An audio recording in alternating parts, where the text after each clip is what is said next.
हम लोगों ने एक स्टडी किया था और मैं भी जब स्कूल जाता हूँ तो ऐसे भी स्कूल हैं जिसमें क्लासें हैं 6 और 18 टीचर पहुँचे और मतलब अनुपात में दुगनी हो गई।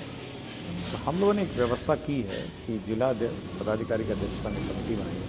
हाल ही में कल कैबिनेट मंत्री परिषद ने स्वीकृत किया और अधिसूचना राज्य सरकार ने निकाली है कि टीचर अनुपात, सब्जेक्ट अनुपात देके जिला के अंदर आप उनको स्थानांतरण करके सेट कर सकते हैं। अब जैसे आईआईटी का लैब बन रहे हैं तो हम लोगों ने कहा कि जहाँ जहाँ साइंस टीचर है या प्रैक्टिकल है तो आप वहाँ से डिक्टेशन कर सकते हैं।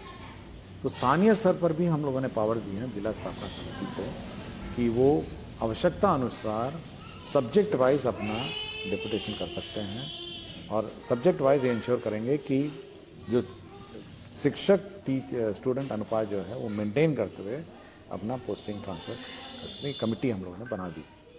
बहुत बहुत शुक्रिया सर, बहुत ये उपयोगी है और सभी को इससे फ़ायदा होगा सर। बहुत बहुत शुक्रिया सर।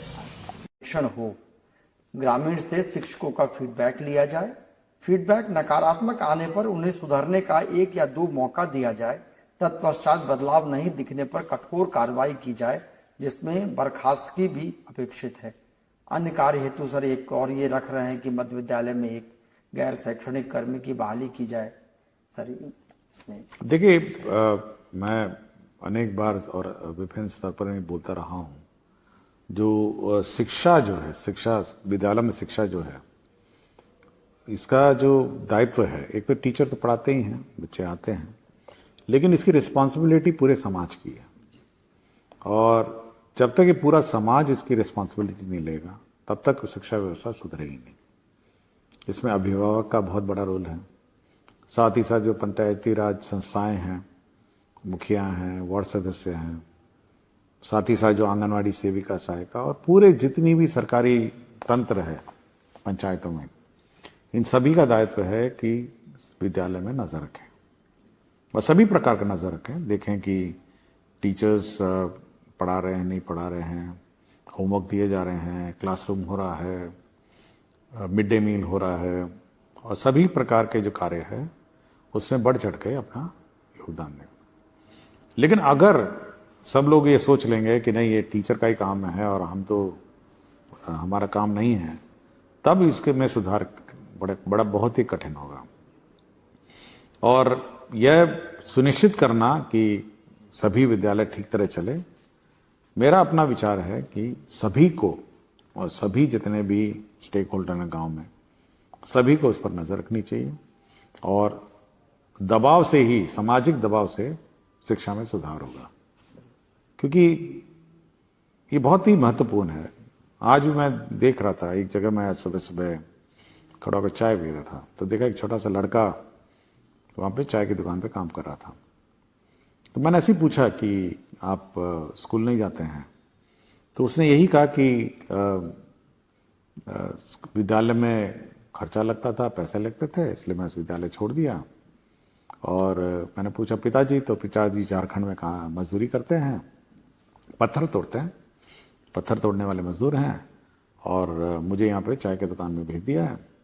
और मेरे ख्याल से उसको करीब, मैंने पूछा भी तो 4,500 रुपये उसको महीने का उसका पेमेंट है। तो देखिए, गांव बहुत छोटा सा यूनिट है और गांव में सब लोग जानते हैं कि फलाना का बेटा बेटी क्या करता है और सबको ये बात पता होगी कि बच्चा है वो चाय का दुकान में पटना में काम कर रहा है। या तो ये समाज का ये दबाव है और समाज का दायित्व है कि यह देखें कि हर बच्चा उनके गांव का स्कूल में जाए, कोई इधर उधर बटरगश्ती ना करे, गांव में इधर उधर घूमे नहीं और सब लोग मिलके विद्यालय का संचालन करें और शैक्षणिक व्यवस्था में सुधार करें। जी सर, थैंक यू सर। एक सर कुमार हर्ष हैं, हाई स्कूल गया से हैं। इनका कहना है कि हर एक प्रखंड में बेहतर है कि 1 या 2 मॉडल विद्यालय बना सकते हैं जहां बच्चों का नामांकन प्रतियोगिता के आधार पर हो। वहां शिक्षक भी अगर प्रतियोगिता के आधार पर आए तो बच्चों की स्थिति बेहतर पढ़ा सकेंगे और इस तरह से क्या संभव है? देखिए, सरकार की पॉलिसी रही है कि यूनिवर्सल एजुकेशन रहे और सभी को एक समान एजुकेशन दिया जाए, लेकिन हम लोग कुछ स्कूल जरूर हर प्रखंड में एक मॉडल स्कूल बनाएंगे ताकि लोग उसको देख के नकल करें, मतलब जो बाकी स्कूल हैं वो उस स्कूल से मार्गदर्शन लें।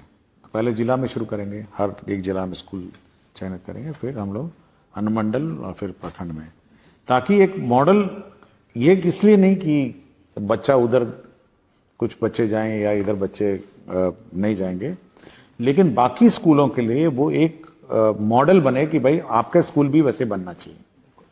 तो उस काम पर काम चल रहा है और हम लोग चयन कर रहे हैं, और जिला में कम से कम शुरुआती दौर पर हर जिले में हम लोग एक मॉडल स्कूल बनाएंगे, उसको सबसे उत्कृष्ट बनाएंगे, और उसकी देखा देखी फिर अनुमंडल बनाएंगे, फिर अनुमंडल का स्कूल का देखा देखी फिर प्रखंड बनाएंगे।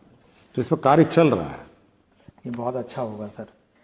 सर, बहुत सारे सवाल शिक्षकों द्वारा पूछे गए हैं कि नवाचार से संबंधित सवाल हैं, तो मैं सर एक सामान्य सा ये है जिसमें शिक्षकों ने जो चाहा है वो विद्यालय में किस प्रकार के नवाचार किए जाने चाहिए, इस संबंध में सर आपका कुछ। देखिए, ये टीचर की व्यक्तिगत रुचि पर है, और मैं समय समय पे बहुत सारे टीचर्स के नवाचारों को देखता रहता हूं, और मेरे समक्ष भी बहुत सारी जानकारी आती रहती है। लोग बहुत बढ़ चढ़ के अपने व्यक्तिगत रुचि लेके करते हैं। अब मैं एक टीचर का सूचना मुझे मिला था, एक रंजन कुमार हैं, प्रधान अध्यापक मध्य विद्यालय बीहट में। तो ये इतनी रुचि लिए हैं कि ये पहला 2018 में इन्होंने अपना पर्सनल लोन लेके एक स्कूल में टीवी लगाया। 2018 की बात सोचिए, उसने अपना पर्सनल लोन लेके टीवी लगाया कि हम स्कूल में स्मार्ट क्लास चलाएंगे। अब इस प्रकार का आप सोचिए नवाचार लोग करते हैं कि भाई अपनी रुचि लेके। इसी तरह मुझे प्रियंका कुमारी, शिक्षिका मध्य विद्यालय मल्हा टोल परिहार सीतामढ़ी का भी आया। इसकी भी मुझे सूचना है कि ये बढ़ चढ़ के जो TLM है, इक्विपमेंट्स है, अपने आप बनाती हैं और काम करती हैं। साथ ही साथ पूजा बोस हैं, प्राथमिक विद्यालय जनक बाग कुल्ला खास कस्बा पूर्णिया। तो ये व्हाट्सएप के माध्यम से जो टीचर्स हैं, जो अभिभावक हैं, उनसे संपर्क करती है कि आपका जो बच्चा है वो किस प्रकार पढ़ रहा है, क्या कर रहा है। और मैं एक बार हाल ही में मैं किसी वीडियो में देख रहा था, मुझे याद नहीं आ रहा स्कूल का नाम, कि एक टीचर उंगलियों में पपेट कागज बना के, पपेट बना के बच्चों को सिखा रही थी। तो यह टीचर की बड़ी मतलब व्यक्तिगत रुचि है कि कैसे बच्चों को मतलब अट्रैक्ट करे स्कूलों में, कैसे उसको कम्युनिकेट करे। ये बहुत टेक्निकल मैटर है। ये मतलब ये अपने अंदर आपको भावना होनी चाहिए कि कैसे बच्चों से आप लिंक स्थापित करें, कैसे बच्चों से संवाद स्थापित करें, और कैसे बच्चों से आप बात करके उसको बातें समझाएं। तो बहुत सारे स्कूल्स हैं और बहुत सारे वीडियोस हैं, और हम कोशिश करेंगे जो शिक्षा विभाग का जो मेन वेबसाइट है उस पर ये सारे नवाचार वाले वीडियो जो हैं थोड़े थोड़े जो आ रहे हैं उसको लोड करें, और एक्नॉलेज करें कि टीचर की जो मेहनत है वो मतलब व्यर्थ नहीं जाएगी और बच्चों में इन्वेस्ट होगी। बहुत अच्छा है सर, इससे दूसरे शिक्षक भी सीख पाएंगे सर ये। हाँ, क्योंकि अगर आप वेबसाइट में, हमारी बिहार सरकार की शिक्षा की वेबसाइट में ये सारे टीचर्स बहुत रुचि लेते हैं। मैं देखा एक टीचर ने एक मतलब रोबोट्स बनाते हैं, और अभी मैंने देखा कि कोई माइक्रो प्रोसेसर से 2-3 लड़कियां कुछ अपना किट बना रही थी। तो मैं बहुत ही अलर्ट रहता हूं और मेरे पास बहुत जानकारी आती हैं। तो हम तो सोच रहे हैं कि ये सब जो इश्यूज हैं उसको हम लोग, और जो नवाचार के प्रैक्टिसेस हैं इसको हम लोग अपने विभागीय वेबसाइट पर डालेंगे। जी सर, ये बहुत ही उपयोगी होगा सर। सर, एक कंप्यूटर शिक्षक है अविनाश कुमार, इनका कहना है कि बिहार के माध्यमिक विद्यालयों में कार्यरत शिक्षक से शिक्षण के बदले कंप्यूटर पर और बहुत सारे गैर शैक्षणिक कार्य लिए जाते हैं, जबकि गैर शैक्षणिक कार्य नहीं करने के लिए आदेश भी दिए गए हैं। तो कृपया इस संबंध में कुछ देखिए, इसमें बहुत स्पष्ट है कि कंप्यूटर जो टीचर हैं उनका काम है कंप्यूटर क्लास का संचालन, और कंप्यूटर का क्लास का संचालन हो और कंप्यूटर बच्चों को सिखाए। और कुछ ही मेरे ख्याल से पिछले ही एपिसोड में ये बात आई थी, बच्चों ने शिकायत की थी कि कंप्यूटर हैं लेकिन हमको सिखाया नहीं जाता है। तो इसलिए यह बिल्कुल स्पष्ट है कि यह शैक्षणिक कार्य जो है यह करने का कार्य है। और जहाँ तक डेटा एंट्री ऑपरेशन है, बहुत सारा हम लोग डेटा लेते हैं स्कूल का, तो इसके लिए हम लोगों ने अलग से व्यवस्था की है, बीआरसी में व्यवस्था की है और क्लस्टर रिसोर्स सेंटर में की है, तो वहाँ जाके कर सकते हैं। और हम लोग उसको भी और स्ट्रेंथन कर रहे हैं, उनको लैपटॉप दे रहे हैं ताकि वहाँ पे डेटा एंट्री हो। स्कूल के क्लासरूम में डेटा एंट्री मेरे ख्याल से ये नहीं अलाउड नहीं। शुक्रिया सर। एक नारायण झा है सर, ये मधुबनी के शिक्षक हैं। इनका कहना है कि क्या हम प्रतिदिन विद्यालयों में हिंदी एवं अंग्रेजी के लिए सुलेख की कक्षाएं भी संचालित कर सकते हैं? ये बहुत आवश्यक लगता है। देखिए, कक्षा क्या संचालन करना है इसका मार्गदर्शन राज्य सरकार नहीं देती है, और हम लोग बीच बीच में यह देखते रहते हैं कि बच्चों का लर्निंग कैपेसिटीज क्या है, लर्निंग लेवल्स क्या है। हाल ही में जैसे हम लोगों ने, आपको याद होगा कि मैथ्स और रीडिंग, बिल्कुल सर, हम लोगों ने एक रिसर्च और सर्वे किया था। हम लोगों ने 1000 स्कूल इंडिपेंडेंटली जांच किया था हम लोगों ने, बच्चों से पूछा था कि मैथ्स का ज्ञान कैसा है और रीडिंग स्किल का, और बहुत सारे ज्ञान उनका चेक किया था। तो ये दो में उनका काफ़ी कम दिखा। तो इसीलिए हम बार बार उनको सभी को कहे हैं कि हर दिन जो प्रथम क्लास होगी वो मैथ्स होगी और सेकंड क्लास होगी वो रीडिंग होगी। बाकी क्लास तो हेडमास्टर और टीचर पर निर्भर करता है कि वो क्या संचालन करें, लेकिन ये दो चीज़ जो हम लोगों ने आइडेंटिफाई की है, कमजोरी जो बच्चों में है, इसको सुधारने के लिए हम प्रयत्न कर रहे हैं। ये बहुत अच्छा है सर। ये आप यहाँ से विभाग की एक चिट्ठी भी अभी निकली है 100 घंटे के लिए। हाँ, 100 दिन के लिए 100 घंटा मैथ्स और 100 घंटा हमारा रीडिंग।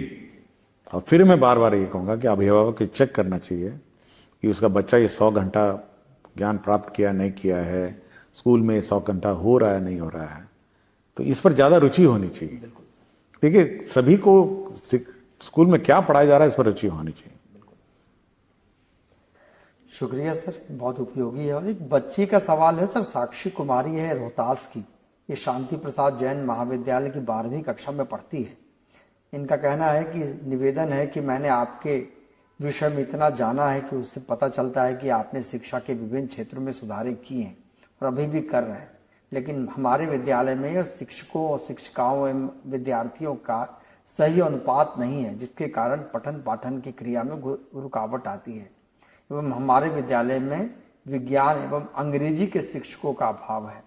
तो आपसे समाधान करते हैं। देखिए, हम लोगों ने एक स्टडी किया था, और मैं भी जब स्कूल जाता हूँ, कुछ ऐसे भी स्कूल हैं जिसमें क्लासें हैं 6 और 18 टीचर पहुंच गए हैं, और मतलब अनुपात में दुगनी हो गए हैं। तो हम लोगों ने एक व्यवस्था की है कि जिला पदाधिकारी की अध्यक्षता में कमेटी बनाई है।